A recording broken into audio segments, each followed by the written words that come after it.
be here. My name is Katie Fatella. I use pronouns she, her.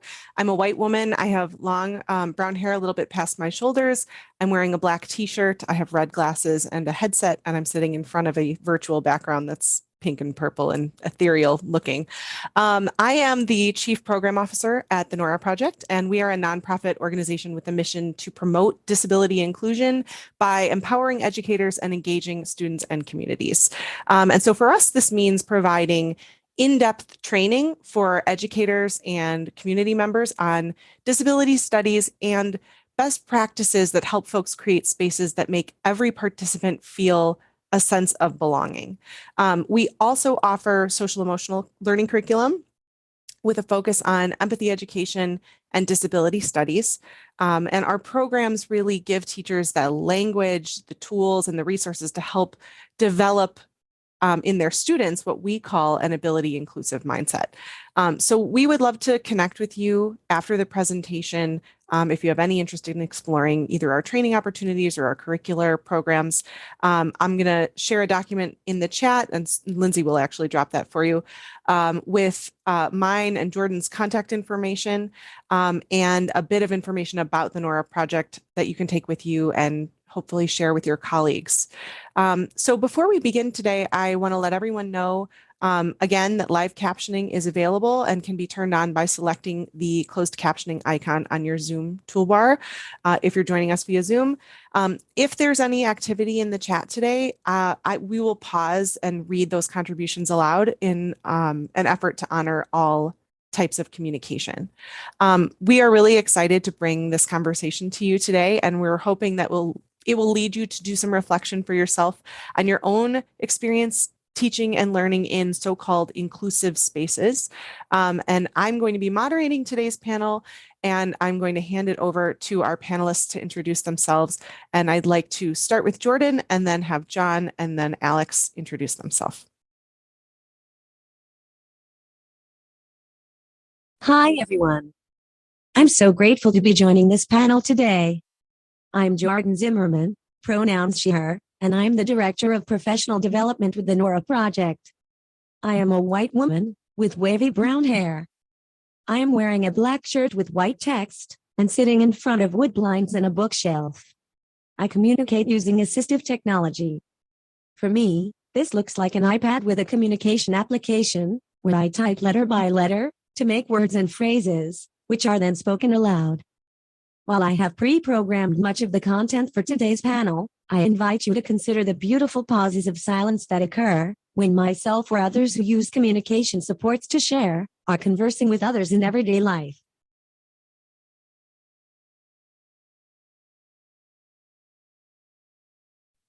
Thanks, Jordan. All right, John?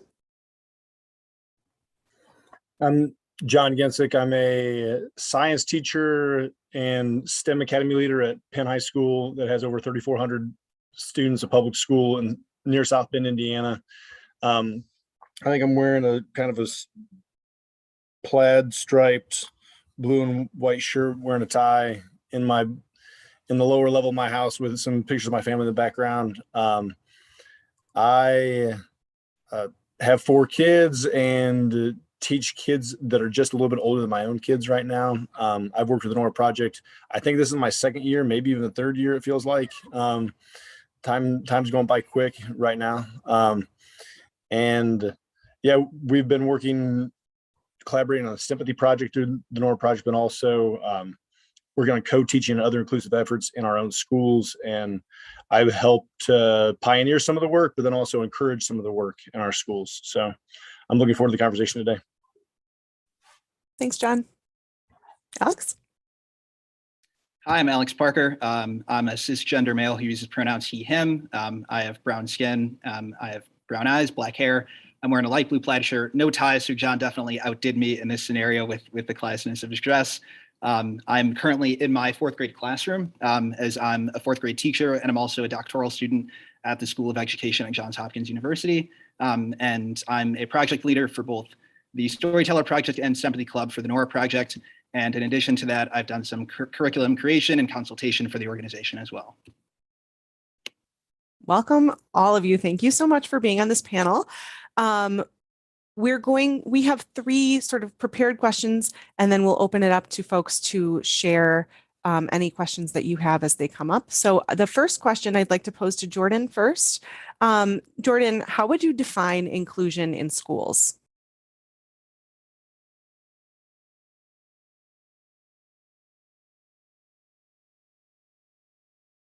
First, I'd say that inclusion is not something you do, but rather is something you really have to believe. Inclusion also isn't something that someone can designate within a space, but rather when a space is inclusive, it expands into a sense of belonging for the person or group. Often, when we name something inclusive, it isn't because when something is actually inclusive and for everyone, it just is. Secondly, to me, inclusion means everyone learning and engaging together. It doesn't necessarily mean everyone is doing the same algebraic problem, but everyone is held to the same challenging expectations and belief that they can succeed. This means that curriculum modifications are incorporated to allow all students to learn side by side, and every student has the opportunity to fail. If we really think about this, if students aren't given the opportunity to fail together, there's no true sense of shared accomplishment.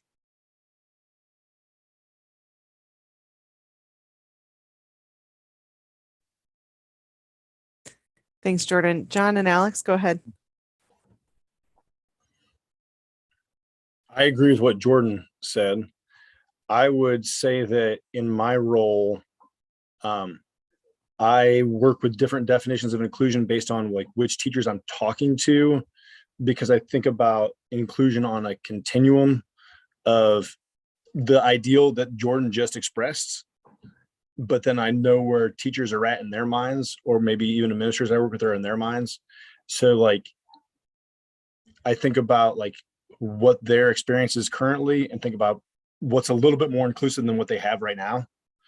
And do I try to express the type of vision that Jordan just expressed in terms of people being held to different yet high expectations and challenges to succeed together?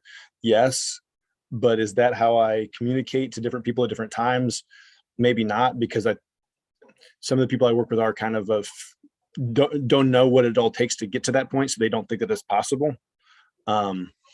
Yeah, it's in our building, we have students in a certain hallway and in certain classrooms, and I think that all of these are kind of definitions that people use for inclusion in our own building.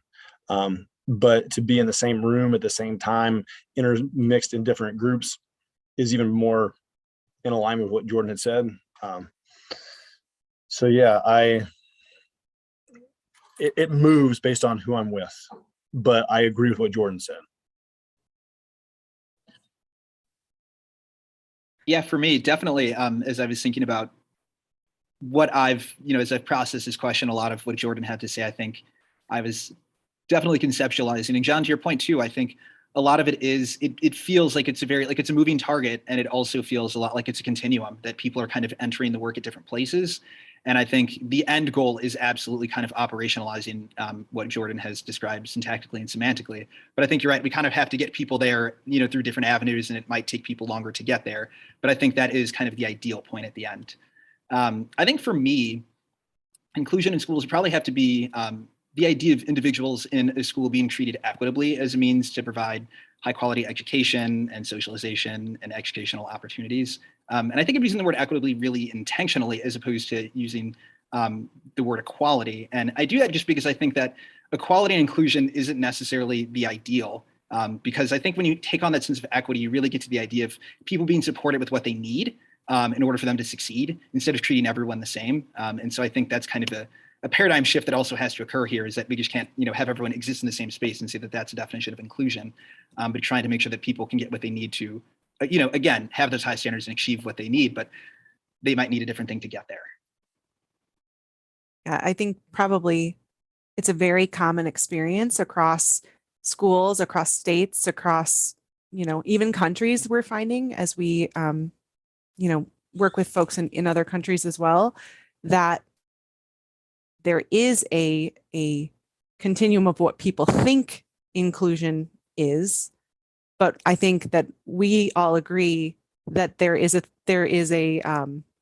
ideal, and that ideal is not while it might sound radical, if you are at, the beginning of your journey in thinking about creating truly inclusive spaces. And as Jordan said, if it is truly inclusive, we shouldn't have to say it. We shouldn't have to name it as inclusive. It might sound radical, but it's not. It really is just providing everyone with their civil rights and creating a space where everyone feels a strong sense of belonging. Did anyone else want to say anything else on this topic?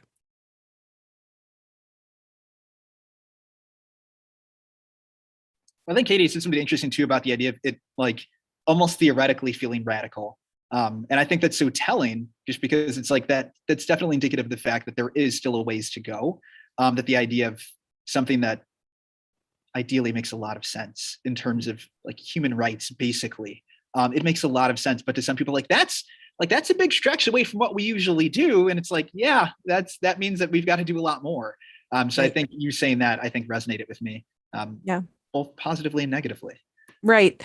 One of the things that I have in over years of meeting with and sharing about the Nora project with administrators and teachers is one of the responses that I hear often is, oh, we already do inclusion. What does that mean? What is that? If that phrase comes out of your mouth, you're not doing it. You're not flat out, you're not doing it.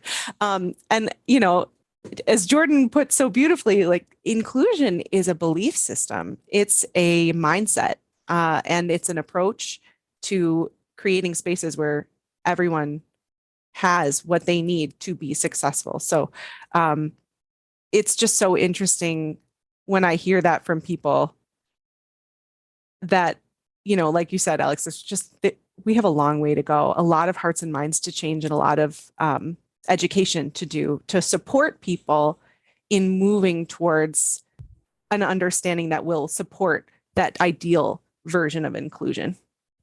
Yeah, to piggyback off of the comment that was just in the chat, not even sure what doing inclusion means. That I think in a lot of these conversations with people is, yeah, what do you mean by you're doing inclusion, right? Like having them describe out loud, and sometimes unravels where they're at, but then also it's that question gets at the mindset part of it, right? It gets at the thinking part of it. That so more to come on that. Yeah, and that made me think, John, about how sometimes programs in districts are designed to serve students with disabilities, and they're segregated classrooms or programs, and they're called inclusion classrooms. So if we really think about that, the segregated classroom is being called the inclusion classroom. So there's a lot of things that if we interrogate our understanding of the word, begin to feel a little bit backwards. yeah, or a lot backwards. I think the root of that is that I was just in a conversation with exceptional education teachers who have been in exceptional education for 30 some years. So like the fact that classroom is in the building is inclusion relative to that past of being under a separate roof. Mm-hmm. So that's why I say like it's my working definition of inclusion has to be based on the person I'm talking to. Otherwise it's like we are talking about two different things and thinking we're talking about the same thing. So like a good amount of listening has to happen for me to define inclusion in the conversation I'm having. Yeah. Jordan, did you? Oh, okay. Okay. So I think that sort of moves us nicely into the next question, which I'd like to pose to John first, which is, what did you used to think about inclusion, and what do you know now? Oh, actually, John, can I pause for just 1 second? I'm going to read what's in the chat. Jordan shared, I'm not even sure what doing inclusion means. Teresa shared, I was just going to say that, quote unquote, inclusion for some teachers means this combining of students with individualist IEP plans with, quote unquote, gen ed, which is terribly old. Yes. Just combining students in the same room is not inclusion. It's putting kids in the same room. Thanks, Teresa. John, go ahead. So what did I used to think and what I now think? I thought in an academic space that like inclusion was pretty unattainable, especially like at the high school level in science classes. Now I picture it being more doable, and especially through the idea of creative intentional planning to make those things happen. Into creative intentional planning flows from the belief that accessible and inclusive spaces are better and more rich, right? So we have a co-taught biology class that is working towards being inclusive. And I asked for that teacher's view of how it's going, because I view that as my own current understanding of disability inclusion. And he said that the tone of the class has changed, right? So many honor students who at the beginning of the year wouldn't demonstrate patience for students who are off diploma track or applied students have become, those honor students have become more patient and also more active cheerleaders for the success of all the students. So, right, where a typical honor student is pretty like academic focused, I need to get this test done, I need to study for my stuff. Like the culture of that classroom has changed as a result of having a more inclusive design and having students in the same space, but intentionally in the same space and planned for. We've not seen any negative in terms of the difference for honors performance, and there might be even higher performance understanding than what other honors classes have that are not in inclusive settings. There's been certainly an increase in rigor for those applied students, and more complex labs are happening with their input and with their teaming. Yeah, basically, like the whole mood of the class has changed. And instead of 15-year-olds having a competition for who can be more silly, this has teacher reports, he's surrounded by 20 plus advocates taking their job seriously, and then 6 applied students engaged in class. And he calls it one of the most unique teaching experiences of his career. And I have an 8th grader who's going into high school, and like I'm trying to get my own 8th grader into this class, right? Intentionally through his IEP, but then also like I think that's the best place for him. So where I was at as a student, like I didn't think that the two would ever go together. Like I went to a private Catholic high school, and I don't even know that there was a separate room. I think there were just separate buildings. Like you didn't even get enrolled if you had certain accommodations that you needed in your IEP. And and administrators were discouraging folks to be in that high school. Now, the high school I'm at, we are a public high school, so like inherently more inclusive there, but then also trying to break down barriers between classrooms and students that have existed throughout their middle school or more typically in other buildings. So that's how I've moved in my understanding. But I continue to learn, and like I don't know how good that is now, or I know that there's a lot more progress that I can make personally as a teacher and as a leader. Thanks, John. It just sounds like I'll just say it sounds like anecdotally what that teacher is describing is that there are benefits for everyone when we have a space that supports everyone. Like that is a good thing for every single participant in that classroom. It's not creating a space where all students can learn together with the appropriate supports to be able to be challenged and have their needs met and be successful is not like a burden to any of those members of that classroom community. So that's just something I wanted to highlight. Well, and I would also highlight, like, I don't think that teacher would feel morally okay going back, right? Like, well, what we've done this year and all of the good that has come out of that, like, why would we not do this again next year? Like, I think he would feel dirty to not do it more. Mm-hmm. Alex or Jordan? I can go ahead. All right. I think when I think about my kind of previous, my previous schema of inclusion, it was a lot of what Teresa was talking about in the chat, just kind of the anachronistic ideal that exists. I definitely thought so much that disability and inclusion was really just proximity and presence, I think is kind of how I thought about it. I tend to avoid alliteration sometimes because I feel like sometimes it's hackneyed, but I was like, I think proximity and presence actually works for this. Like, I really thought that that's what it was. And I thought if we could just bring everyone together then we're really good. But I think the more that I've thought through it, I've really kind of winnowed it down to two ideals, which I think, in my mind, kind of semantically make up what disability inclusion is. And I think the first one is absolutely active engagement between all who exist within the space, I think is really important to me when I think about inclusion. And this showed up a lot in the research work that I had done kind of previously that was tied to the organization with the Nora project as well. And I think that's also what I've found statistically has made the Nora project programming so effective, is the fact that there's such an active engagement that's fostered. And it's not just like we're existing in the same space. And so that's what I found empirically and quantitatively really made an amazing difference that the organization can provide that others just can't. And two, I think another huge piece of inclusion to me is really intentionality regarding all who inhabit the space. But I think in particular, those who the space was designed for societally. So I think a lot about the idea of the space that neurotypical or able-bodied people take up. And I think that when we think about the idea of inclusion, ensuring that those individuals are also prepared to be an includer, an ally, co-conspirator, and an intentional member of that space that they inhabit, I think is really valuable too, because I don't think inclusion can actually reach its zenith without that. So I think so much of it too is making sure that those who are in the space don't just continue to exist in their own bubble, and thinking about the fact that even though identities may intersect in places and may not in others, that I don't know, I think that's something that I've really stuck on recently as well. So essentially, like making sure that all students are taught about all the different identities, including disability as an identity. Is that kind of what you're?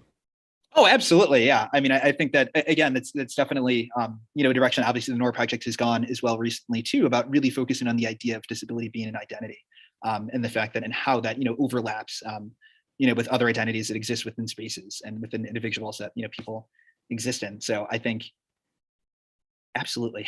Yeah. I think I was like, I'm going to say more. No, absolutely. I think that's huge. Yeah. Jordan?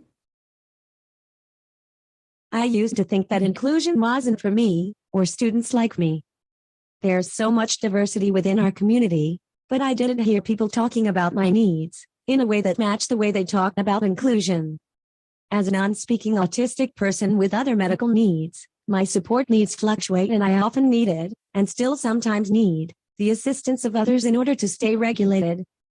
That's all okay, but people didn't understand that to be okay at the time. Now I know and fiercely believe that every single student, and all humans, have a right to be meaningfully included. This absolutely includes me. It doesn't matter what services or supports a student needs. Inclusion allows those supports and services to seamlessly be a part of the environment in order for the student to experience success. I know when inclusion is done well, how students do something isn't as important as each student being held to the same outcome. For example, going off the equity comment from Alex, if I have the expectation that students will put their name on their paper, some students may write their name, some may use a stamper, some may color their name, but the outcome is that every student's paper has their name on it. That's a part of inclusion. Thanks, Jordan. And I think that, that kind of circles back really nicely to what John said about being intentional in your planning. And so ensuring that you know the students that you're working with, that you have taken the time to get to know their access needs and their support needs, and that you respect that fulfilling those needs is not doing that student a favor. It is instead creating a space for them to learn the way that everyone else gets to learn. So, just understanding that those accommodations are not doing a nice thing. That's a very charity-focused model of thinking about disability. And what we encourage folks to do is to think about disability as a part of diversity that impacts the way that people show up in the world, just like any other part of diversity impacts the way that people show up in the world, and that all of those ways are equally good and fine and neutral. Any other thoughts? Or go ahead, John.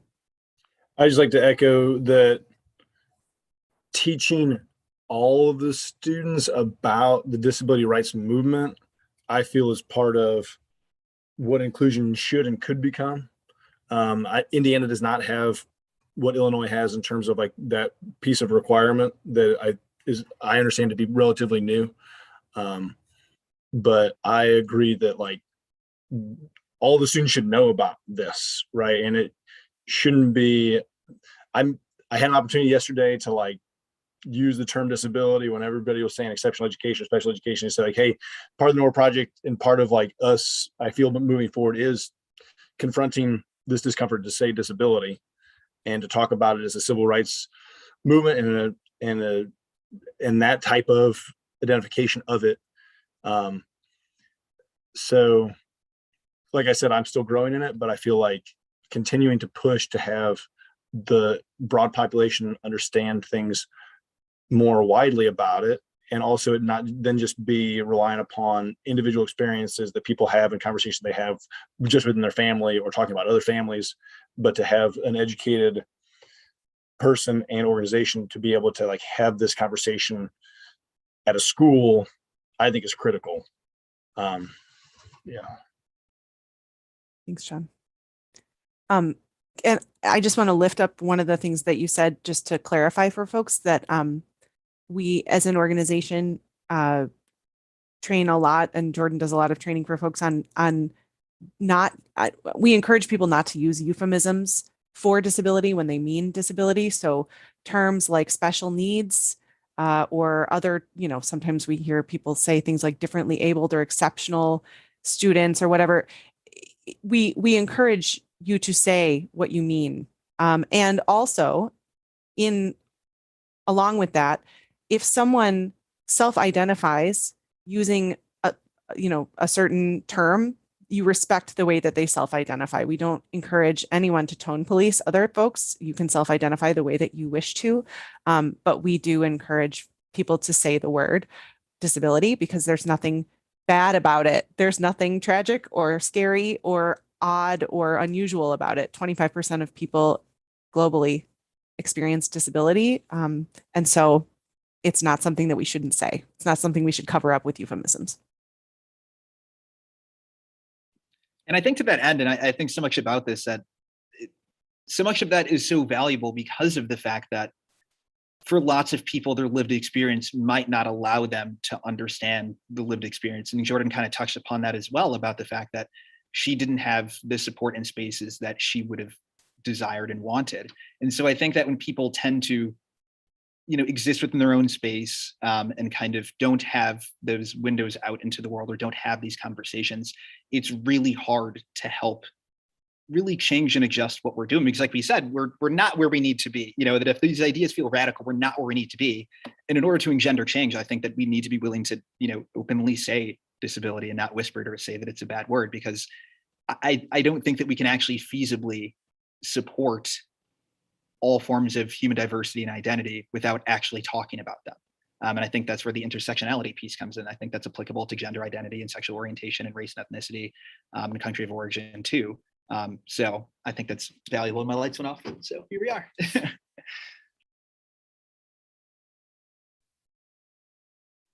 I'm just quick to read the chat. John said natural form of human variation. Disability is a natural form of human variation. Any other thoughts from the panel or anyone in the chat?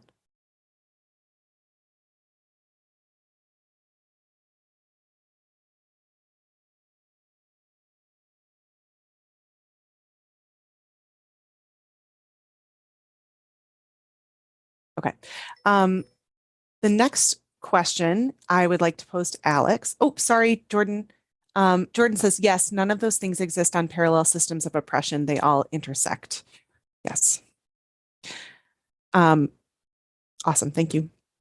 So, Alex, what has your experience been with inclusive or exclusive settings as a learner? I want us to think for a moment about our own experiences as a learner. So where does that fall for you? So I thought about this a lot as a reverse commuter, as someone who commutes kind of out of the city and then back in. I have a lot of time to myself to think, and I thought about this for more than a week. And I realized that I didn't have the answer that I would have been looking for. And to me, that actually was my answer. That as I think about my experiences as a learner, and I was like, well, what did that look like? And I was like, I actually can't really recall what that looked like. And so to me, the fact that I have zero schema of that, of what inclusivity was as a learner, shows me the lack of integration that existed in terms of all aspects, like academically, socially. And so that also really tells me that the baseline for educational existence is often exclusion, is what I've come to realize. The fact that nobody really did anything outside of, anything related to, anything close to what the Nora Project kind of, does and offers, and the things that, my class has the opportunity to do, that didn't exist, and these conversations didn't happen. And so I started to really feel like the spaces that I existed in as a learner were really just designed for some and not for all.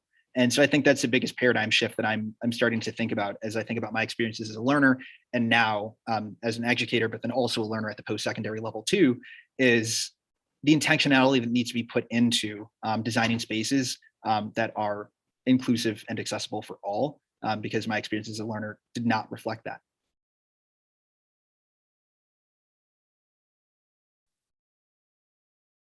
Jordan, do you want to go next?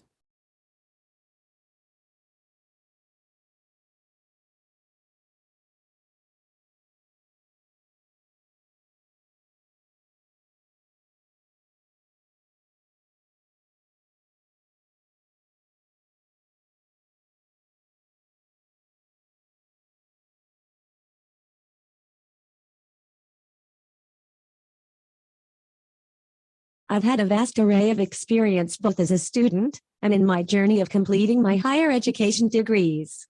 As a younger student, I was frequently excluded from other non-disabled students, and those experiences really shaped my belief about inclusion. During my last year of high school, I was very intentionally included, both academically and socially. It was really challenging for me and for the school, but because of that, and because everyone was truly committed, my self-esteem grew, my intentional communication expanded, and my excitement for the future began. This meaningful inclusion provided me with some of the necessary skills to be ready for college and living on a campus with over 20,000 other students. Most recently, I student taught in a large urban district while obtaining my master's degree. I worked with students in a substantially separate environment. It was really difficult to be on the other side, engaging with students who could be included if provided with appropriate services and support, but not given access due to ableist barriers. So my experiences as a learner have been challenging, and I'm still learning. Thanks, Jordan. Go ahead, John. I'm processing what Jordan said, but also I think a lot of my experience was like Alex in terms of, I think a lot of my educational growing up was designed to try to exclude students who were as high achieving as myself from students who were disabled. And I think that at the time, and maybe still today, people want that exclusion, and they want to feel like their high achieving academic students are as efficiently taught as possible to try to get that separation academically, for scholarship purposes, for academic excellence purposes. I think that is a lot of how I went through school systems, from being an honors English as a 7th grader and taking algebra as an 8th grader. And I don't know that there was, I mean, the system was designed to sort out and shift away people from each other. And a lot of the system that I teach in right now still has that as like their paradigm. And that's what the public appears to maybe want, in terms of, we're the highest out of district transfer into our corporation than any place else. And is it to try to get into our honors programs? I don't know that people are deciding to come into our program, our school, to be in more inclusive settings. It doesn't appear to be that is a decision-making thing, because we don't like advertise it a whole lot like we advertise the other stuff. So as a learner, I feel like most of my education was in exclusive settings. I also like played basketball, and we had an inclusive group of like with managers and statisticians and stuff. Like that was a more inclusive group, but being in the athletic competitive college sports scene, it wasn't. I did a lot of learning there, and it was exclusive. So that was my kind of lived experience as a student, and now feeling more responsible for 100% of kids in my classroom in my school, and looking at things not just from how successful the top slice is, but how successful everybody is. I feel like what I thought like was kind of like privilege for me to do, like I kind of view as like I was a jerk, right? Like the words I said and used to describe students with disabilities, like I never want my kids to ever say those words and to think those things. But I thought those things and said those words.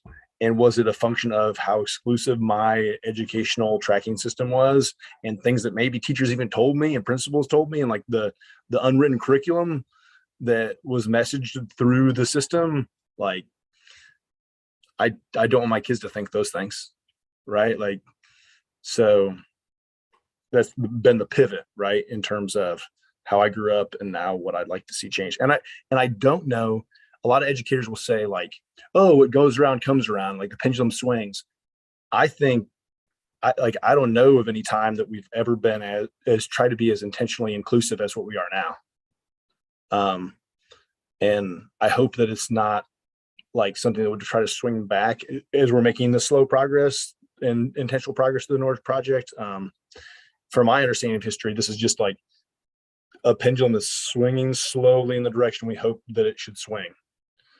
But that's my experience. Thanks, John. What you said, I think, relates earlier to something Alex mentioned about like who was the system built for, and who are the gatekeepers to the system. And Jordan, I'd love it if you could speak to this, because I know you have more experience in this area of, there's the people in education that hold a lot of the power are primarily non-disabled people. At least from, I actually can't make that assumption, but what I can say is that it's based on the systems and structures that are upheld that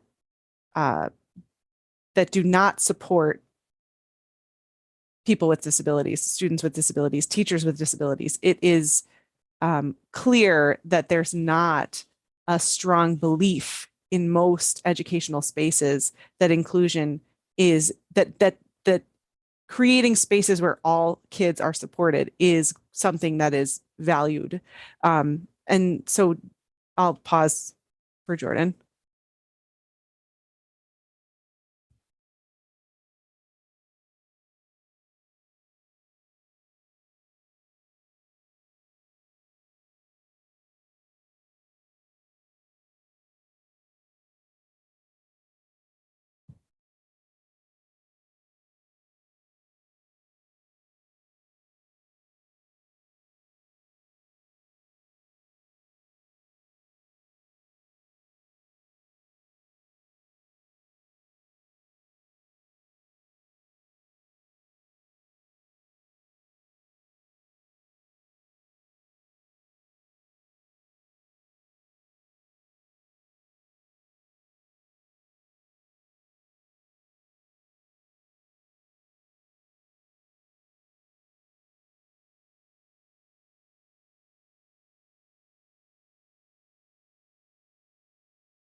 People making decisions about education, designing curriculum, building schools, deciding on master schedules, and leading classrooms most often do not have high support needs and are not representative of the needs of students. Until the system allows for more access of folks who have been most impacted by the harmful practices, things will not meaningfully change. Thanks, Jordan. Any other thoughts on this from the panel?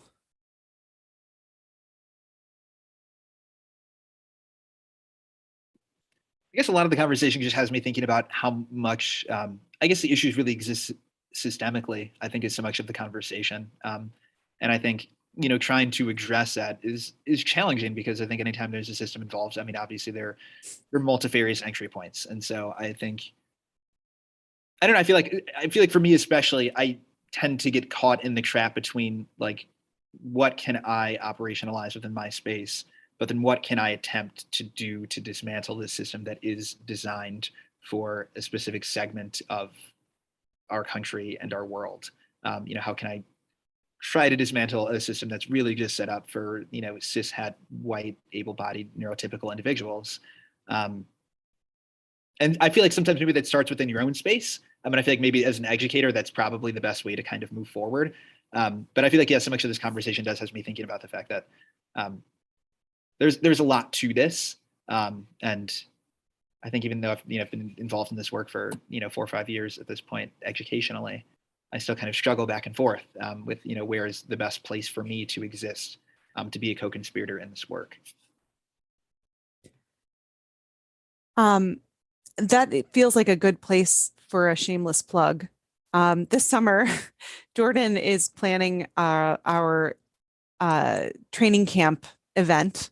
We train our teachers every year in order to prepare them to teach the curricular programs that we offer, but really the focus of training camp is on deepening people's understanding of disability as diversity and addressing content like what we're talking about today. And the theme of this year's training camp is spheres of influence, because as Alex was talking about, I think what we've heard from a lot of educators this year, and over the years, this has been clear to me in my own, teaching experience and whatnot, that teachers feel a lot of powerlessness to make changes in the system. And we lose track of what we can do to, what influence can we have? What do we have power to change? And so that is the theme of training camp this year. We have a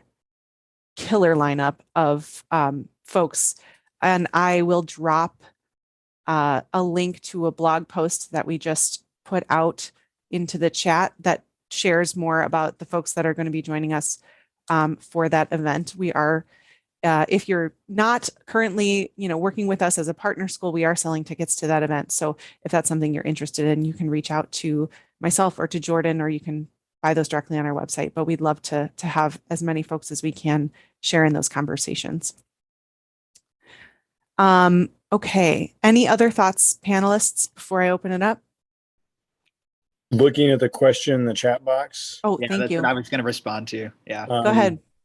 How does one spread that out of your own space? That is where I think a lot of us struggle. Teresa said that. And in my head, it's like being in meetings where decisions get made and repeating what other people had said who maybe are not in the meeting, but like having a line or a quote or like asking, not rhetorically, but asking, like, I'll say the person's name, how would Amy Zimmer feel about this decision? Knowing that she is a strong advocate and ally, and that somebody who a lot of people respect.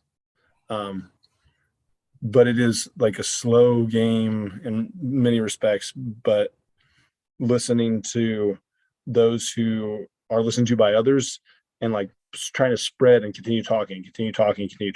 But I'll let Alex continue going too. Yeah, I think for me, especially, so much of it being an elementary educator is I find the homeschool connection to be really valuable. That especially I teach in a community where I would say the parents are, a generation and a half older than me kind of at this point in my life. And so a lot of my experiences that I had growing up, they had that kind of multiplied. So much of what I do is I tend to share a lot of what we do within the classroom at home. And it fosters those conversations at home. And I've been told that like, oh, then, the grandparents came over and then like, now we had that conversation, or like we donated to the organization, or we're going to go to this fundraiser back when those things happened in person. And so I think a lot of it too is the fact that, within my space, I'm like, it's not just my 22 kids, like they have families and their families have friends. And so these conversations are happening in ways that, parents would engage with me and saying that like, we never talked about disability at home before, and now like that's something that's come up, like at a family party where, now our entire family is having conversations about what disability looks like in the spaces that they inhabited in ways that they didn't, I think is a huge part of what I like to do. And I think with my students as well, that I try to have the long play, which is really hard, I think, as an educator, that, we try to do everything possible and be like, okay, like when you leave this room, you're going to have it all. And it's like, that's not necessarily true. I try to avoid like that specious trap, I feel like. And a student who started with me in my first year of the Nora project, when they graduated from our school this year, so they wanted to be a special education teacher. And it's from someone who has two parents that are attorneys. And I think when I was going into 7th grade, I had no idea what that role was. And even if that, teacher, even if that student doesn't decide to do that, I feel like the fact that they're able to, as they move forward in their life, have this lens in which they're viewing the world. Especially I teach in a community that's relatively privileged and is relatively high achieving in terms of test scores. And I'm thinking these are going to be, children who become adults who are in positions of power. And so like for them to be able to be working in spaces where their voice is heard, but they have this lens of that they've developed over the years, is something that I think too, and I think long-term of what this looks like. So I think those are the two pieces that allow me to sleep at night, I suppose, assuming that those are working the way that I'd like them to.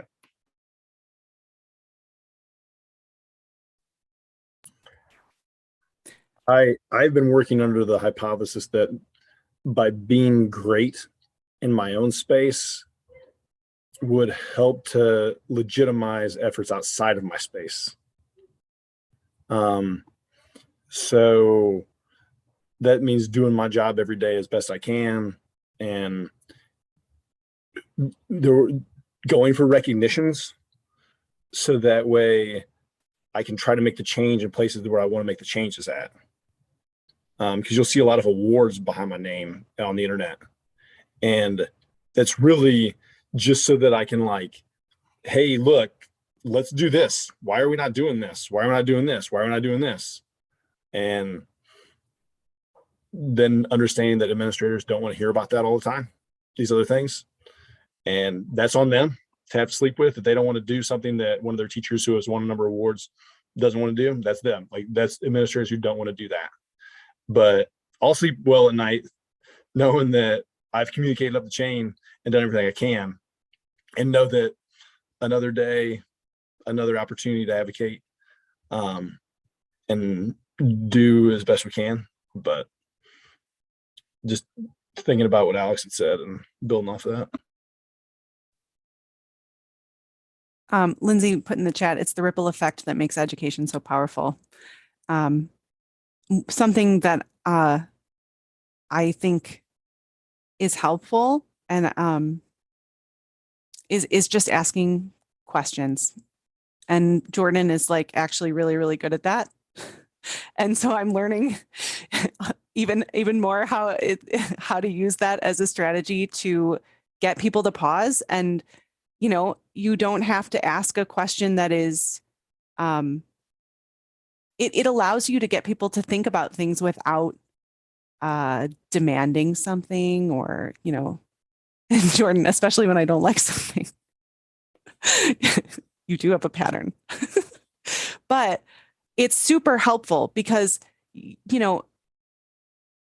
I know from experience that sometimes working in a school, there are dynamics, power dynamics that feel uncomfortable, even if you have tenure and there's very little that can be done, to like affect your job security or whatever. People can make your life miserable. That's a thing. We know that that's how schools work, right? And so we all have to navigate power dynamics in our own spaces. And so I think that asking questions thoughtfully and strategically can be a good way to start moving conversations in a good direction, at least to get people to stop and be like, ooh, I don't have an answer for that I want to say out loud. And so that is something I need to think about more. Any other questions from our audience?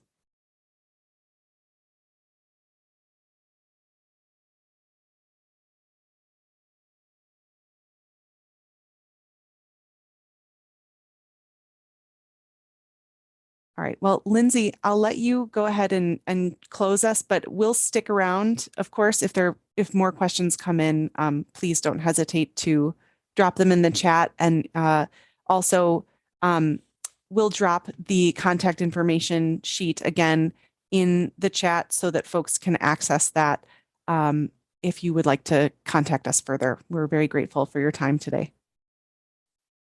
Thank you all so much. I just so appreciate the honest and vulnerable conversations and making this a safe space to continue learning, to continue growing. And I know we all feel like we have a lot of work to do on ourselves, but it's good work, it's future work, and we're all moving in the right direction because of organizations like the Nora Project, because of teachers like you, John and Alex, who are, like you said, doing the best you can on a daily basis to set that example, not just for your students and their families, but for your peers and your fellow teachers as well. And the fact that you all took the time today out of your busy schedules to come and share with us is super impactful, and we're forever grateful for that. I'm going to put the link for the professional development hour in the chat right now.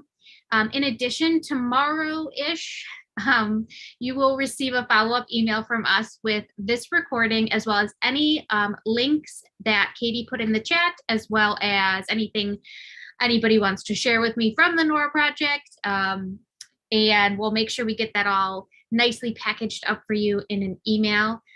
And we do hope you continue this good work. There's tons of opportunities to do so. That summer camp that Katie was talking about sounds incredible, and hopefully we can inspire a lot of you to join in that as well. So thank you all for being here today, and thank you to our panelists. This will not be the last time you see all of them together. I will make sure of it. Thanks, everybody. Have a good one. Thank you.